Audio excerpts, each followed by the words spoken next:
जय गुरुदेव। परम पुरुष गुरुदेव जी, जय गुरुदेव नाम। अलख यगम के पार में स्वामी तुम्हें प्रणाम। कोटि कोटि करूं वंदना, अरब खरब प्रणाम। चरण कमल बिसेरू नहीं, जय गुरुदेव नाम। परम पूज्य परम संत बाबा जय गुरुदेव जी महाराज के चरणों में कोट कोट प्रणाम। आप सभी प्रेमी भाई बंधुओं सबको सादर जय गुरुदेव। आज का ये सत्संग है, नाम भक्ति क्या है और शब्द भक्ति क्या है, दोनों में क्या अंतर है, इसके बारे में हमें आपको बहुत विचार करना पड़ेगा कि नाम की भक्ति करना और शब्द की भक्ति करना, ये दोनों में कोई भेद है कि कोई भेद नहीं। तो इसके बारे में हमें समझना है और तभी यह बात हमको समझ में आएगी जब हम अपने आप को पहली बात तो छोटा बन जाएं। यानी कोई बात कह रहा है, कुछ समझा रहा है, कुछ बता रहा है तो सुनने की कोशिश करो, यानी बर्तन खाली रखो। अब सारे ज्ञान आप खुद भरे हो अपने अंदर और बर्तन खाली है नहीं है तो आप के अंदर जाएगा ही नहीं। जब जाएगा नहीं तो आप समझ पाओगे नहीं। इसलिए कोई चीज जानने के पहले अपने बर्तन को खाली रखना चाहिए कि मैं कुछ जानता नहीं हूं। ये जो कुछ इसके बारे में समझा रहे हैं हम उस पर विचार करेंगे, हम उस पर विचार करेंगे। तो जब आप विचार करोगे तो जरूर समझ में कोई न कोई बात आएगी। देखो, हम तो चाहे छोटा कोई हो चाहे कोई बड़ा हो, किसी भी संत महात्मा के बारे में हम कुछ कहते नहीं, क्योंकि अपने अपने हिसाब से लोग यहाँ भगवान की चर्चा करते हैं, भगवान के बारे में बताते हैं, भक्ति भाव दृढ़ कराते हैं। हम किसी के बारे में कुछ कहते नहीं, लेकिन प्रेमियों ने कुछ जिज्ञासा बस कुछ जानकारी चाहिए तो मालिक की कृपा दया से जो कुछ भी समझ में आएगा आपको बताया जा रहा है, आप थोड़ा उसको समझ जाइएगा।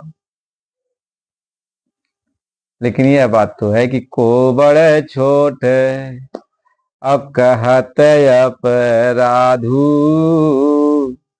और सुन गुण भेद समझी है साधु।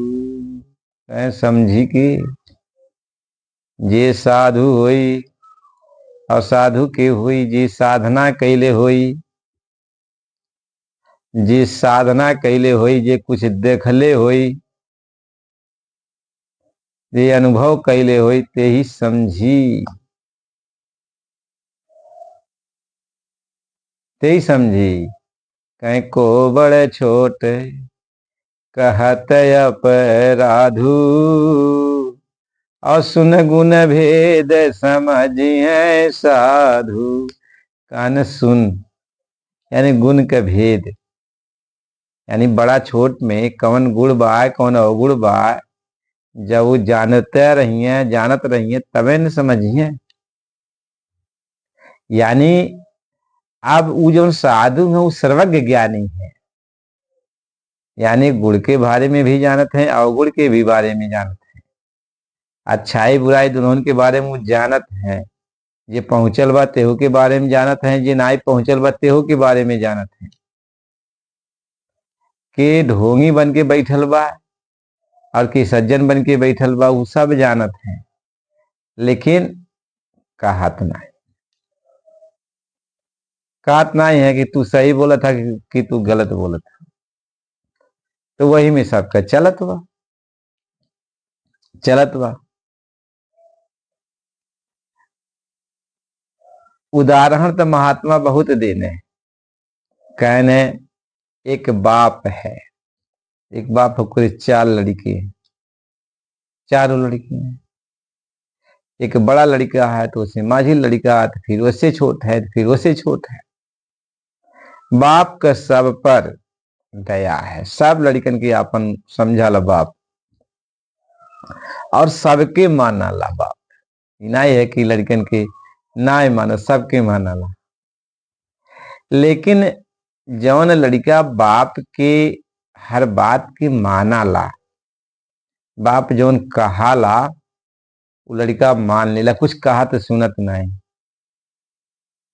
तो ऑटोमेटिक बाप का प्रेम ओकरे प्रति ज्यादा हो जाला। और लड़के बांटिया जाने अपने मर्जी से समझावे लगे। लेकिन जौन लड़का ऑटोमेटिक बाप का कुल बात माना ला, कौन जवाब वाब नहीं करत, तो बाप का प्रेम ज्यादा हो जाला ओकरे प्रति, अपने आप हो जाला, कहे कि नहीं पड़त। महात्मा ये समझा, इस समझ ले। आज यदि सच्चे दिल से समझबा तो कुछ तो बात तो जरूर समझ में आ जाएगी। और जो तू मनमानी ढंग से अपने मने वाली करवा, तो कितनो पोथी पोथन्ना पढ़ल जाए, उर्दू, फारसी, अंग्रेजी, संस्कृत, चाहे जो भाषी भाषा का प्रयोग कई जाए, समझ में तोरे कुछ आवे वाला नहीं।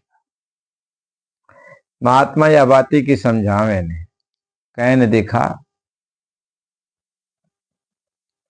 यह भक्ति के बहुत बड़ी बात चलाला। ये मृत लोक है, यह भक्ति के बहुत बड़ी बात चलाला, लेकिन मृत लोक के ऊपर चल जावा तो कौनो भक्ति नहीं चलत। खाली मृत्यु लोक में कुल भक्ति चलत हुआ, ऊपर कौनो भक्ति नहीं चलत हुआ।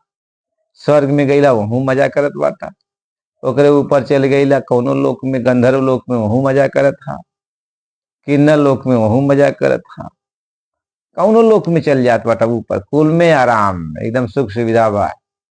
स्वर्ग में चल गईला, बैकुंठ में चल गईला, और कहीं चल गए, आयस आराम करत है। वहां भक्ति भाव भजन के कोनो बात ना बा, वहां आयस आराम करा, मौज मस्ती में रहा। जवन कुछ चलत बा यही मृत लोक में चलत हो। आज जे केहू आवत बा यही मृत लोक के, या जीव जंतु के, या आत्मा के पढ़ावत बा। ऊपर जाए, और ऊपर के जब बात कही जाए, कहीं ऊपर के लोग खाली उना ही समझ सके। ऊपर के लोग भगवान के बारे में, अपने घरे गए बारे में नहीं जान सके। जे जान पाई तो जे मानव तन में आयल बत्ते ही जान पाई। यानी मानव तन में आया हुआ इंसान ही भगवान के बारे में जान सकता है, और स्वर्ग में रहने वाला वही इंसान भगवान के बारे में नहीं जान सकता है। वैकुंठ आदि लोकों में रहने वाला इंसान उस भगवान के बारे में नहीं जान सकता है, क्योंकि सब ऐसा आराम से रह रहे हैं, ऐसा आराम से रह रहे हैं। तो जानना चाहिए।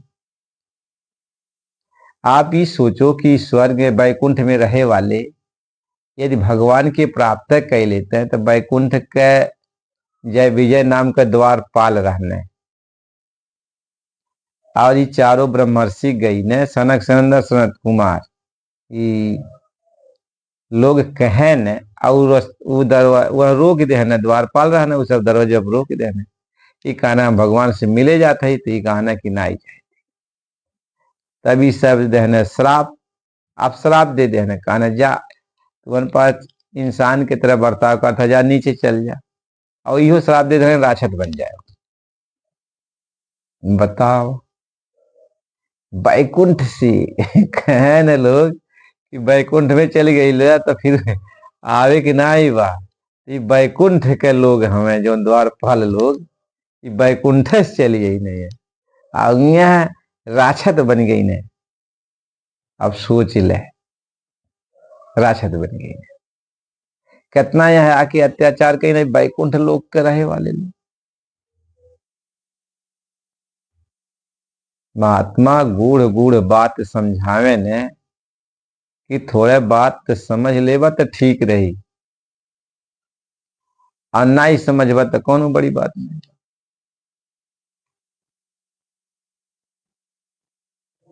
ये नाते कहन राकाश खोड़स उगी और तारागण समुदाय,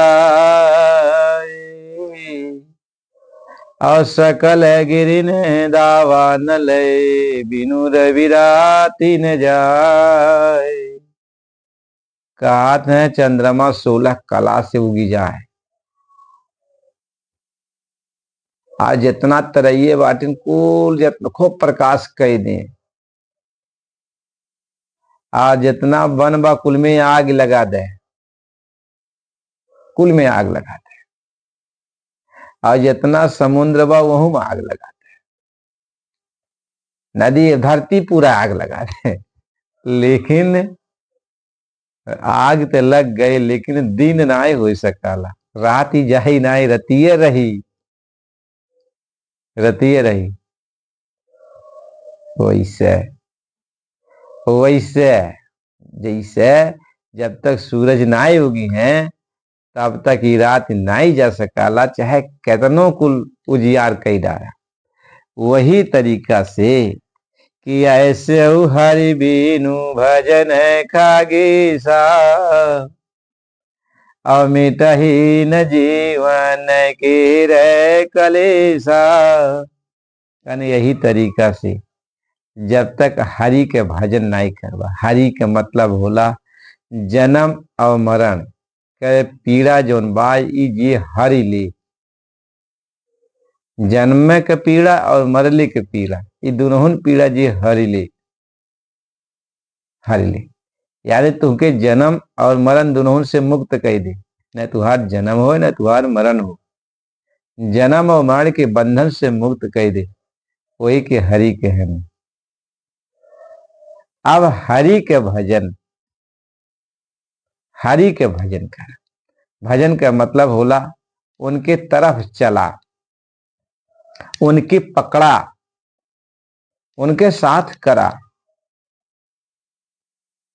उनके साथ करा।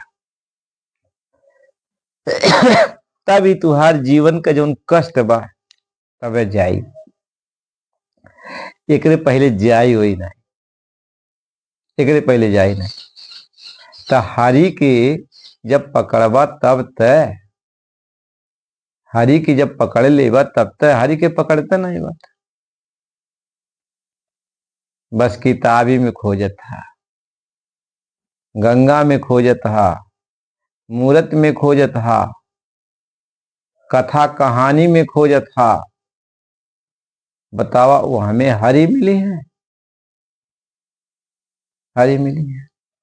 अब जौन है केहू राम राम जाप कई के हरि की खोजत बा, केहू कृष्ण कृष्ण जाप कई के हरि की खोजत बा, केहू राधे राधे जाप कई के हरि की खोजत बा, खोजत बा नहीं? सब खोजत बा, खोजत बा। लेकिन यह कहा था खोजे के नहीं बा, या पकड़े के बा। जब तक हरि की पकड़बा नहीं, भजन का मतलब यह है कि हरि के तू पकड़ ले,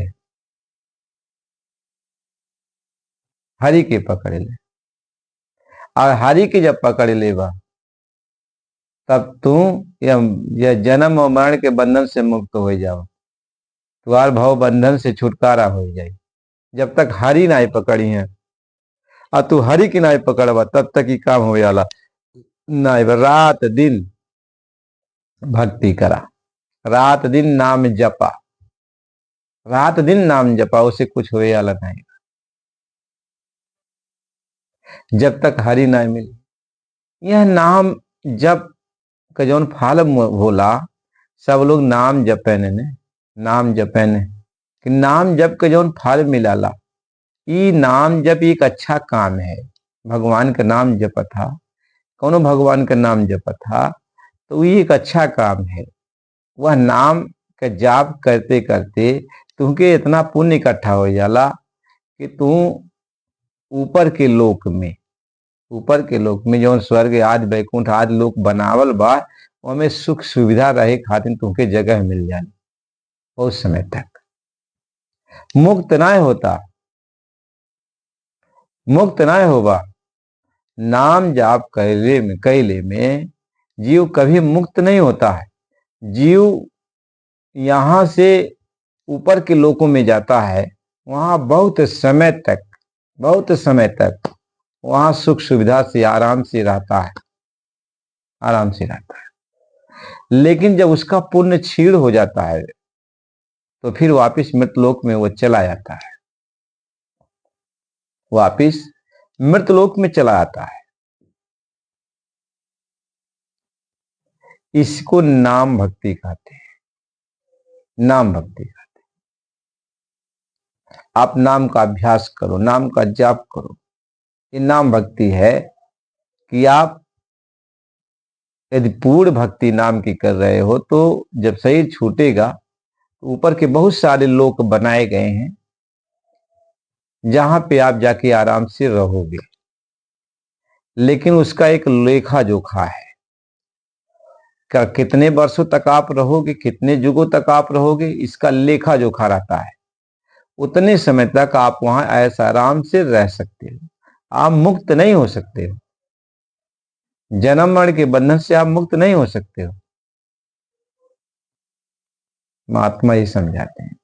आप एक बात हमको बताओ, आप लोग तो ज्ञानी हो, अपने से ज्यादा केहू केहू दे पाई? राम भगवान यदि आपके कुछ दी हैं, कौनो आपकी शक्ति दी है, तो अपने से ज्यादा तो दे नहीं पाई है। जितना उनके पास बा उतने दी है। कृष्ण भगवान बाटे अपने से ज्यादा शक्ति नहीं दे पाई है ना, जितना उनके पास बा उतने होती है। तो यह कहे का मतलब ये है कि ये जौने लोक में बाय, यदि आप उनका भक्ति करता, उनका नाम जपत था, उनका नाम जपत था और बहुत उनसे प्रेम कैला, बहुत बढ़िया नाम जपला, सिद्ध हो गए, तो वह नाम के प्रताप से तू उनके लोक में चल जावा जहां वो बात है। तो उनके लोक में चल गईला। अब अपन जो बहुत सारे उनके लोक में बहुत सारे स्थान बनाए गए हैं रहने के लिए। अब जी वहां मगन में अपना रह रहा है, लेकिन उसकी एक सीमा है कि इतने समय तक कोई जीव यहाँ पे रहेगा, इतना समय तक यह जीव यहाँ पे रहेगा। तो आप नाम भक्ति करके भगवान के पास, कृष्ण के पास, राम के पास, सबके पास आप जा सकते हो, जाते हो, चले जाओगे। लेकिन सवाल ये पैदा होता है, आपकी आत्मा मुक्त कब होगी? आपकी आत्मा मुक्त कब होगी, यह सवाल होता है। इस सवाल का आपको हल निकालना पड़ेगा। जब तक इस सवाल का हल आपको नहीं मिलेगा, तब तक आपकी समझ में कुछ आने वाला नहीं। इसलिए आपको सच्चाई सुनना ही पड़ेगा। जब तक आप सच्चाई नहीं सुनोगे, तब तक सतमार्ग पर आप चल नहीं पाओगे। तो सच्चाई ये है, इसको आप सुनो। देखो, जो ईश्वर हैं, जिनको हम लोग ईश्वर कहते हैं, तीनों लोक के जो मालिक हैं, ईश्वर जो तीनों लोक के मालिक हैं, सब लोग जानते हैं। हम नाम नहीं लेते, लेकिन आप जानते हो सभी लोग नाम लेते हैं उनका। तो ईश्वर जो तीनों लोक का मालिक है, उसके बारे में तो आपको जानना चाहिए। वो कौन है, वो क्या है जो तीनों लोक का मालिक है? क्या वह खुद भगवान है? इसके बारे में यदि आप रिसर्च करोगे, इसके बारे में जानकारी आप खोजोगे, तब आपको समझ में आ जाएगा जो तीनों लोक का मालिक है, जो त्रिलोकीनाथ है, जिसको आप भगवान कहते हो, वो क्या है, उनकी क्या महिमा, उनके बारे में आप जब तक नहीं जान पाओगे, तब तक आप असलियत का ज्ञान आपको मिल नहीं सकता है। इसलिए उनके बारे में आपको समझना, जानना है। देखो, ये जो तीनों लोक के मालिक हैं, जिनको ईश्वर कहा जाता है, जिनको लोग राम भी कहते हैं, जिनको निरंजन भगवान भी कहते हैं, ये तीनों लोक के मालिक हैं कहा जाता है। तो आप हमको एक बात बताओ, जैसे आपका देश ये भारत देश है, इस देश का यदि मालिक, यदि ये मालिक यानी चाहे इस देश का मालिक है आपका राष्ट्रपति कह दो या प्रधानमंत्री कह दो, किसी को एक को ले लो, चाहे राष्ट्रपति को ले लो चाहे प्रधानमंत्री, पूरे देश का मालिक। तो हमें बताओ, ये राष्ट्रपति या प्रधानमंत्री ये जो हैं, क्या ये भगवान है? कि आप जैसे एक इंसान है और आप सब लोगों ने अपने वोट के द्वारा यानी अपना मत दे करके इनको जो है यह दर्जा दे दिया, यह पद दे दिया और सारी शक्ति उनको दे दिया, यानी जितनी शक्ति है सब उनके अधीन हो गई। अब वो सारी शक्ति को पा करके अब आपके ऊपर चाहे वो सज्जनता का बर्ताव करे चाहे दुर्जनता का बर्ताव करे, आप कुछ कर नहीं पाओगे ना, क्योंकि उनके पास वो पावर पहुंच गया, शक्ति पहुंच गई, तो आप कुछ कर नहीं सकते। आपने ही उनको बिठाया अपना मत दे करके, लेकिन जब उनको पावर मिल गया, उनको ताकत मिल गई, तो आपके ऊपर चाहे वो सज्जनता का बर्ताव करे चाहे दुर्जनता का बर्ताव करे, आप कुछ नहीं कर पाओगे ना। इस बात को समझना चाहिए। इसी तरीके से वो जो त्रिलोकीनाथ हैं, जो ईश्वर हैं, वो जैसे आप एक आत्मा हो वैसे वह भी एक आत्मा है। आप जैसे एक आत्मा हो वैसे वो भी एक आत्मा है। आप जैसे एक सूरत हो वैसे वह एक सूरत है।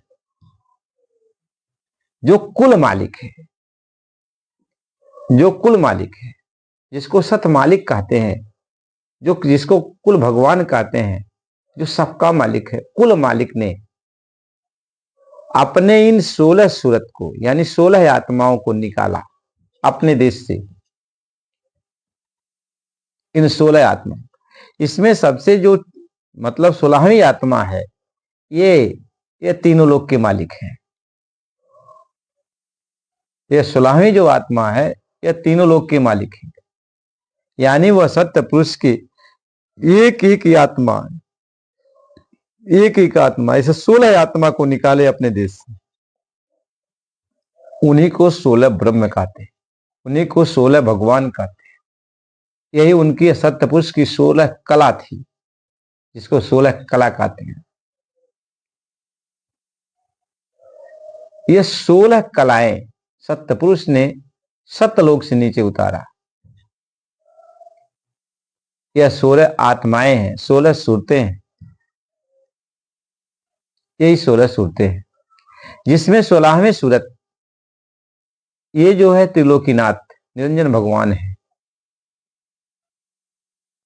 निरंजन भगवान और की तो चर्चा बाद में की जाएगी, लेकिन इनकी चर्चा ये है कि ये जिस स्थान पर इनको बैठाए, जिस देश में इनको बैठाए, जिस स्थान पर बैठाए, सत्य पुरुष कहे कि देखो ये इतना बड़ा ब्रह्मांड है, हम तुम्हें इस स्थान पे बैठाते हैं और यह द्वीप है, इस द्वीप में तुम बैठो, ये बहुत बड़ा मंडल है, बहुत बड़ा देश है, इस देश का हम तुमको राजा बना देते हैं। इनको कहा, त्रिलोकीनाथ को कहा कि हम तुम्हें राजा बनाते हैं, यानी यहाँ का मालिक बना देते हैं, अब यहीं बैठो। अब अपने देश तुम नहीं आ सकते हो, अपने देश नहीं आ सकते हो। तो वो त्रिलोकीनाथ बहुत समय तक बैठे रहे, बैठे रहे, आज भी बैठे हुए हैं, बैठे रहे। उस स्थान से वो ऊपर नहीं जा सकते, न नीचे उतर सकते हैं, न ऊपर जा सकते हैं।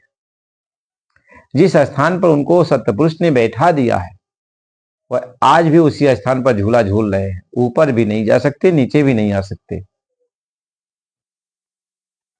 उसी पर वो बैठे, उसी स्थान पर बैठे। सत जब बहुत समय बीत गया तो ये जो है ईश्वर यानी त्रिलोकीनाथ, इन्होंने सोचा अपने देश चलूं, अपने देश चलूं। तो अपने देश जाने लगे तो इनके पास जो जाने वाली ताकत थी वो अभी सत्यपुरुष ने ले लिया, नहीं दिया। तो कहे तुम ऊपर, तुम सब नहीं आ सकते। उन 16 को ऊपर जाने का जो अधिकार था वो खींच लिया, वो ताकत खींच लिया। तो ये लोग 16 द्वीपों में बैठे हैं, आज भी बैठे हैं। जब ऊपर नहीं जा पाए ये सब, तो ये 16 भाई आपस में विचार किए कि हम लोग करें तो क्या करें। अब पिताजी तो देश से निकाला कर दिए, अब देश में तो आने नहीं दे रहे हैं, ताकत नहीं है हम लोगों के पास ऊपर जाने वाली है। तो यहीं बैठकर पिता से प्रार्थना किया जाए, आराधना किया जाए। बहुत समय तक लोगों ने उसी स्थान पे जहां पर बैठे हैं, आज भी बैठे हैं, अखंड ध्यान लगाया पिता का, सत्य पुरुष का अखंड ध्यान लगाया। इतना ध्यान लगाया कि जिसकी कोई गणना नहीं है। तब सत्यपुरुष खुश हो गए, कहें अब क्या चाहते हो, मैं प्रसन्न हूं तुम्हारी इस आराधना से। बोलो क्या चाहते हो। कहे पिताजी आपने तो देश से निकाल दिया। कहे हाँ। तो कहते हैं 16 के 16 ने कहा कि पिताजी हम अकेले यहाँ क्या करेंगे, हम अकेले यहाँ क्या करेंगे, हमको राजा बना के यहाँ बैठा दिए, तो अकेले हम यहाँ क्या करेंगे, क्या क्या करेंगे बताइए। कहे तो क्या चाहते हो। कहे पिताजी यही चाहते हैं कि जो हमारे भाई वहां पे हैं, यानी आत्माएं जो वहां पे हैं, हमारे इस देश में उन आत्माओं को आप उतार दीजिए, दे दीजिए, आत्माओं का भंडार दे दीजिए। ये आत्माएं यहाँ पे आ जाएंगी तब तो इनके ऊपर हम शासन करेंगे, तब तो हम राजा बन के रहेंगे। सत्य पुरुष ने कहा ठीक है, ठीक है। तो 16 को सत्य पुरुष ने इतनी इतनी हम सारी आत्माओं को दिया है कि वह 16 का जो मंडल है वो खचाखच भर गया। यानी ईश्वर का जो मंडल है यह भी खचाखच भर गया आत्माओं से। और उन 15 और जो 15 हैं अपने अपने मंडल में, वहां पर भी खचाखच आत्माएं भरी पड़ी हुई हैं। अब वो लोग राजा बन के बैठे हैं और तीनों लोग के मालिक ये भी राजा बन के बैठे हैं। तो हम सारी आत्माएं को जब पिता नीचे उतारने लगे तो हम सारी आत्माएं कहेंगे पिताजी नीचे न भेजिए, नीचे न भेजिए, हम लोग आना नहीं चाहती थी। तो पिता ने यही कहा कि बच्चा देखो, हमने तो वो सेवा किए तो हम खुश हो गए, तो सेवा बस तुम सबको दे दिया। लेकिन एक बात है कि वो तो आ नहीं सकते अपने देश में, लेकिन तुम सब लोग जाओ तो ये देखो ये मसाला लेके जाओ, मसाला लेके जाओ। और ये मसाला जो है वहां नीचे छोड़ देना, नीचे जब छोड़ देना और इसके बाद वहां शुरू में यानी सर्वप्रथम 1 लाख वर्ष की तुम्हारी उम्र वहां पे रहेगी। जब 1 लाख वर्ष पूरा हो जाएगा तब देखो ये मैं एक डोरी लटकाता हूं, मेरी एक डोरी है, इस डोरी को तुम पकड़ लेना, हमेशा तुम्हारे पास रहेगी। और जैसे तुम इस डोरी को पकड़ लोगे, तुम इस डोरी के सहारे फिर अपने देश चले आओगे, इस डोरी के सहारे अपने देश चले आओगे, चले आओगे। लेकिन यह भेद गुप्त है, यह भेद ईश्वर नहीं जानते हैं। सत्य पुरुष ने कहा कि बच्चा यह भेद सिर्फ तुम ही जानोगे। यह जो 16 ब्रह्म है, 16 तुम्हारे बड़े भाई लोग जो हैं, जो पाले गए, ये नहीं जानेंगे। यह सिर्फ तुम ही लोग जानोगे, यह तुम्हारे पास ये डोरी रहेगी। तब हम लोगों को समझा बुझा करके सतपुरुष ने नीचे उतार दिया, नीचे उतार दिया। तो और जो 15 ब्रह्म हैं, 15 लोग हैं, वहां तो आत्माएं जो खचाखच भरी हैं, तो वहां तो कर्मों का कोई विधान नहीं है, वहां तो आनंद ही आनंद है। तो आत्माएं वहां आनंद, केवल दिक्कत इतना है कि वह अपने पिता का दर्शन नहीं आत्माएं पाती हैं, लेकिन आराम वहां बहुत है। सारी आत्माएं आराम अपने अपने लोकों में कर रही है, कोई दिक्कत नहीं। लेकिन हम लोग जिनके राज्य में हैं, यानी यह त्रिलोकी नाथ के राज्य में जो हम लोग पड़ गए, तो हम लोग को नीचे, यह तीनों लोग का जो राज्य है, इसके नीचे यह जो मृत लोक है, जब आत्माओं को नीचे मृत लोक में उतारा गया, नीचे मृत लोक में उतारा जा रहा है। कैसे उतारा जा रहा है? ये निरंजन भगवान ने सत्यपुरुष से कहा कि आपने जो लोक बनाया है, हमें जो राज दिया है, हमको अच्छा नहीं लगता है। कहे तब निरंजन भगवान ने कहा हमको मसाला दे दीजिए, हम 3 लोक की रचना करेंगे, यानी अंड की रचना, पिंड की रचना और ब्रह्मांड की रचना हम खुद करेंगे, हमको मसाला दे दीजिए। निरंजन भगवान ने सत्यपुरुष से कहा, पिता से कहा कि आपने जो हमको राज दिया है, राज हमको अच्छा नहीं है, हम खुद अब जो है इसमें रचना करेंगे, हमको मसाला दे दीजिए। आत्माएं तो आई गई हैं, तो मसाला दे दीजिए। तो सत्यपुरुष ने सब मसाला दे दिया। यही मसाला है जो ये जो है 5 तत्व, छित जल पावक गगन समीरा, ये मसाला, सतोगुण रजोगुण तमोगुण, ये मसाला, ज्ञान इंद्रियां कर्म इंद्रियां, ये मसाला, 5 विषय शब्द रूप रस गंध स्पर्श, ये मसाला, ऐसे मिला करके 5 तत्व और 25 प्रकृति, ये सब मसाला है जो निरंजन भगवान को सत्यपुरुष ने दे दिया। कहा इसी मसाला को, इसी मसाला में, अब इसी में तुम पिंड तैयार करना, पिंड तैयार करना, और इसी में आत्मा को पिरो देना, आत्मा को इसी में रखना, यह शरीर का निर्माण करना। मसाला दे दिया। अब इन्हीं मसालाओं से तुम जो है पिंड की रचना करो, अंड की रचना करो और ब्रह्मांड की रचना करो। और रचना तुम कैसे करोगे? ऐसे तो कर नहीं पाओगे। तो सत्य पुरुष ने कहा कि मैं अपनी रचना करने वाली कला देता हूं, कला देता हूं। तो सत्य पुरुष ने अपनी रचना करने वाली कला, जिसको आदि शक्ति जोग माया कहते हैं, वो कला जो है सत्य पुरुष ने निरंजन भगवान को दिया। कहा इसी कला के द्वारा, यानी माया की कला के द्वारा ये रचना होगी, वैसे तुम अकेले कर नहीं सकते, अब माया से मिलकर ही रचना करोगे। पीत बण वो कला सिंगारी, अधीन ही आज्ञा पुरुष निहारी। वह पीत वर्ण वो कला, वो जो है आई, और जो है अब निरंजन भगवान के पास वो कला आ गई और मिल गई। फिर वहां से अब रचना करने के लिए कहीं यह दो कला उतर कर आई, और झजरी दीप में आन समाई, और यहाँ बैठी तिरलोकी राची, 5 तीन की धूम अब माची।